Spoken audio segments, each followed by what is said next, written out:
RPSC और अधीनस्थ board के द्वारा हाल ही में पूछे गए 5 धमाकेदार प्रश्न और उनका जानदार तरीके से एनालिसिस करेंगे। कहानी आएगी तो कहानी भी बताएंगे आपको शॉर्ट में।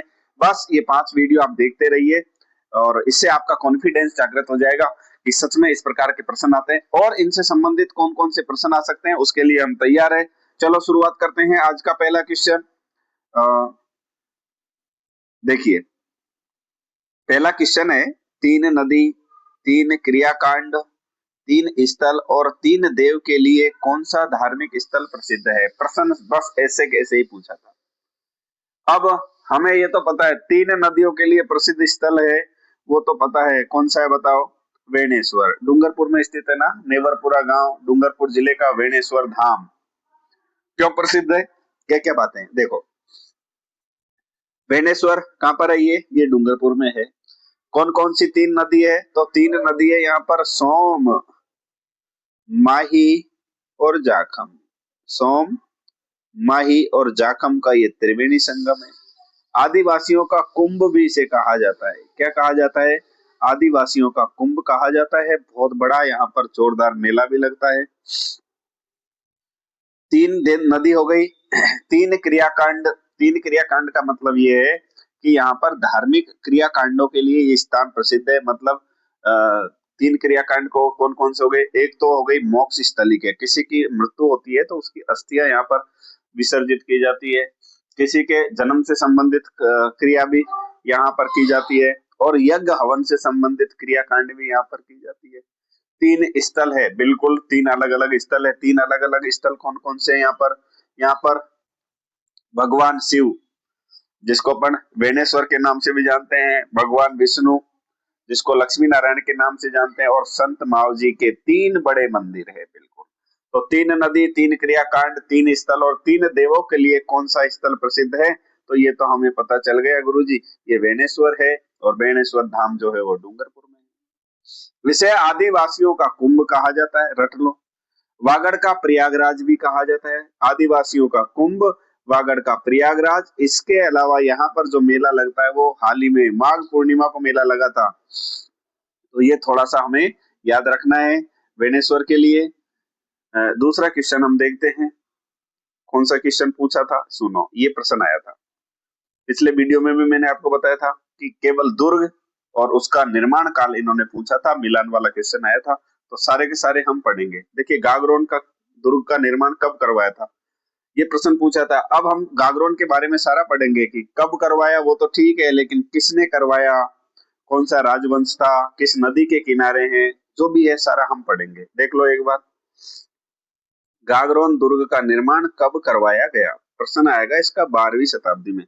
एग्जैक्ट टाइम अगर पूछ ले तो 1195 में। कब? 1195, 1195 में इसका निर्माण करवाया था। किसने करवाया? राजपूत राजा थे जिनका नाम है बीजल देव सिंह। तो निर्माण किसने करवाया, लिख देता हूं यहाँ पर। निर्माण के बारे में बात करें, एक सेकेंड, निर्माण की बात करें तो निर्माण करवाया बीजल देव सिंह ने। गागरोन का जो किला है उसका निर्माण किसने करवाया? बीजल देव सिंह ने। बीजल देव 1195 मतलब 12वीं शताब्दी। निर्माण करने वाले कौन है? बीजल देव सिंह। 2 बातें हो गई। तीसरी बातें देखो, यह जो दुर्ग है वो आहू और काली सिंध नदी के संगम पर है और बिना किसी ठोस नींव के सीधे चट्टान पर बना हुआ है। कौन सा दुर्ग? गागरोन का किला। आहू और काली सिंध नदी के संगम पर है। इसका मतलब ये दुर्ग जो है वो किस प्रकार का दुर्ग है? वाटर फोर्ट, अर्थात जल दुर्ग है। राजस्थान में अगर जल दुर्ग की बात करें तो राजस्थान में जल दुर्ग कौन कौन से हैं? 3 जल दुर्ग की श्रेणी में, 3 दुर्ग ऐसे हैं जो जल दुर्ग में आते हैं। एक गागरोन, गागरोन झालावाड़, भैंसरोडगढ़ चित्तौड़गढ़ में है, और एक शेरगढ़ बारां। कैसे याद करोगे? याद करने के लिए एक ट्रिक बता देता हूँ कि एक बार एक किसान के पास में एक भैंस और एक गाय थी। एक भैंस और एक गाय दोनों हमेशा साथ में जंगल में चरने के लिए जाते थे। जंगल में एक शेर भी रहता था, लेकिन दोनों गाय और भैंस दोनों अष्टपुष्ट थे, तो दोनों से शेर नहीं जीतता। तो शेर कोशिश कर रहा था कि जैसे ही ये दोनों अलग हो जाए तो मैं किसी एक को खा लूं। भैंस जो थी वो गाय से भी ज्यादा ताकतवर थी, गर्मी का समय था, भैंस पानी में तालाब में आराम से नहा रही थी, क्योंकि गर्मी का समय होता है तो भैंस तालाब में नहाने जाती है। तो भैंस तालाब में नहा रही थी, अचानक गाय उसके किनारे चरी रही थी कि शेर ने जैसे ही हमला किया, गाय ने देखा शेर आ रहा है, और गाय बताओ किसके पास जाएगी वहां? गाय को पता है मेरी रक्षा कौन करेगा, मेरा दोस्त भैंस। तो भैंस के पास में गाय भी, अब भैंस कहाँ थी? पानी में। तो जैसे ही शेर ने आक्रमण किया, भैंस यहाँ पर देखो, यहाँ भैंसिया नहा रही है और इधर गाय चल रही थी। जैसे ही गाय ने देखा इधर से शेर आया, और गाय भी दौड़ करके कहाँ गई? इधर ये पानी भरा हुआ है, गाय दौड़ करके सीधा पानी में गई। शेर भी स्पीड से आया और शेर भी कहाँ गया? पानी में। तो कैसे याद रखोगे? गाय, भैंस और शेर तीनों गए पानी में। मतलब गाय से गागरोन, भैंस से भैंसरोडगढ़ और शेर से शेरगढ़, ये तीनों के तीनों किस प्रकार के दुर्ग है? ये तीनों जल दुर्ग की श्रेणी में आते हैं। तीसरा प्रश्न देख लो। जयपुर और दौसा किस पर्यटन परिपथ में सर्किट में आते हैं? तो जयपुर और दौसा के लिए देख लेते। देखो, ढूंढाड़ में क्या है? ढूंढाड़, और इसका नाम ढूंढाड़ क्यों पड़ा? प्राचीन समय में यहाँ पर ढूंढ नदी बहती थी। मेरी बात ध्यान से सुनो, ढूंढ नदी बहती थी, इस कारण इस क्षेत्र का नाम पड़ गया ढूंढाड़, और इस सर्किट को नाम दिया गया ढूंढाड़ सर्किट। क्या क्या आता है इसमें सुन लो। तो आमेर, जयपुर, सामोद, दौसा, आभानेरी, ये सब के सब किस में आते हैं? ये ढूंढाड़ सर्किट के अंतर्गत आते हैं। आमेर का किला जयपुर में है, जयपुर पूरा आ गया, सामोद आ गया, दौसा और आभानेरी की चांद बावड़ी ये भी प्रमुख दर्शनीय स्थल है। तो ये सब के सब ढूंढाड़ पर्यटन सर्किट के अंतर्गत आते हैं। इसके अलावा जयपुर का प्रसिद्ध स्वर्ण त्रिभुज, वो जो आगरा, जयपुर और दिल्ली का जो स्वर्ण त्रिकुट है, वो भी इसी में आता है, ढूंढाड़ सर्किट को पूरा करता है। तो यह क्षेत्र जयपुर और दौसा के आसपास के स्थलों को कवर करता है। अपनी संस्कृति, इतिहास और वास्तुकला को और धर्म का मिश्रण के लिए ये क्षेत्र जाना जाता है। तो जयपुर, दौसा किस पर्यटन परिपथ में आते हैं? तो सिंपल सा क्वेश्चन था, ढूंढाड़ इसका आंसर होगा। अगला प्रश्न देखिए, मंगलम सीमेंट फैक्ट्री कहाँ स्थित है? तो मंगलम सीमेंट फैक्ट्री कहाँ पर है? सीधा सा प्रश्न पूछा था। तो मंगलम सीमेंट फैक्ट्री कहाँ है? ये कोटा में स्थित है।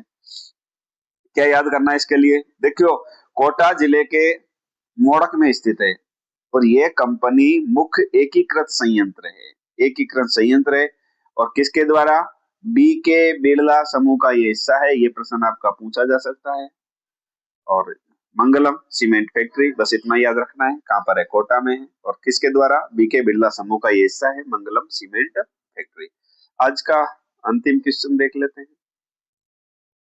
देखो, पृथ्वीराज चौहान तृतीय किस वर्ष की आयु में सिंहासन पर बैठे थे? तो डिटेल से अगर आपको देखना है तो वापस आपको प्लेलिस्ट में जाकर के इतिहास देखना है, अजमेर के चौहान, और वहां पर पृथ्वीराज चौहान के बारे में बहुत कहानी मैंने आपको बताई है। यहाँ पर केवल इतना याद रखना है। देखिए, पृथ्वीराज का जो जन्म होता है वो अनिहल पाटन गुजरात में हुआ था, और कब हुआ? 1166 ईस्वी में। इनके पिता सोमेश्वर चौहान सोलंकियों से युद्ध करते हुए शहीद हुए थे, मरे जो था वीर गति को प्राप्त हो गए थे। इसलिए 1177 ईस्वी में जब इनकी आयु थी मात्र 11 वर्ष, 1177 ईस्वी में इनका राज्याभिषेक होता है, सिंहासन पर बैठते हैं। इनकी माताजी थी कपूरी देवी, उनके निर्देशन में इन्होंने जो है शासन करना प्रारंभ किया था, और 5 साल जैसे हुए उसके बाद इन्होंने तहलका मचाना प्रारंभ किया। किस प्रकार से? भंडानकों का जन्म इन्होंने जो है दमन किया था। 1182 से प्रारंभ हो जाता है, और 1192 में तराइन के द्वितीय युद्ध में पृथ्वीराज चौहान की मृत्यु हो जाती है। यहाँ डिटेल से नहीं, केवल जो काम के प्रश्न है केवल उनके बारे में चर्चा करेंगे। तो आपने ध्यान से सुना, इसके लिए पुनः thank you so much. Video अगर अच्छा लगे तो आप इसको लाइक कर दो। चैनल को अभी तक सब्सक्राइब नहीं किया तो प्लीज सब्सक्राइब कर लो, आपके पैसे नहीं लगेंगे। और धन्यवाद।